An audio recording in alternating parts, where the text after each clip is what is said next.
దేశ ప్రజలకు అమిత్ షా క్షమాపణలు చెప్పి అంబేద్కర్ పై చేసిన వ్యాఖ్యలను వెనక్కి తీసుకోవాలని భూపాల్పల్లి ఎమ్మెల్యే గండ్ర సత్యనారాయణరావు డిమాండ్ చేశారు. భూపాల్పల్లిలోని కాంగ్రెస్ పార్టీ కార్యాలయం నుండి అంబేద్కర్ సెంటర్ వరకు నిర్వహించిన ర్యాలీలో జిల్లా కాంగ్రెస్ అధ్యక్షుడు, రాష్ట్ర trade promotion corporation chairman ఐత Prakash Reddy ఇతర కాంగ్రెస్ నేతలతో కలిసి ఎమ్మెల్యే గండ్ర సత్యనారాయణరావు పాల్గొన్నారు. అనంతరం అంబేద్కర్ విగ్రహానికి పూలమాల వేసి నివాళులర్పించారు.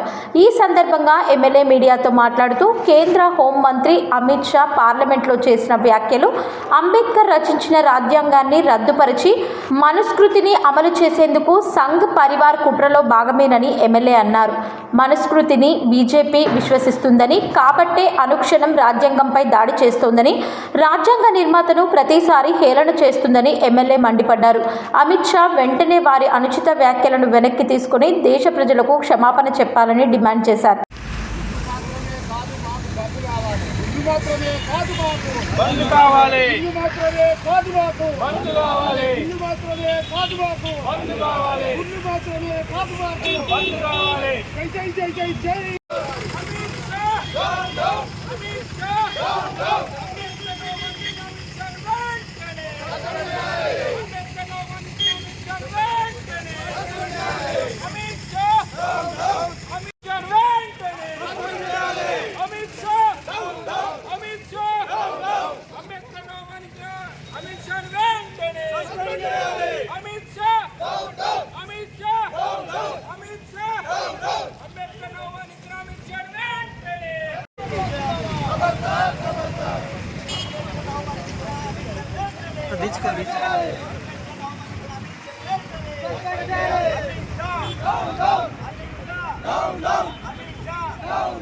అంబేద్కర్ అవమానించిన అమిత్ షాని వెంటనే అంబేద్కర్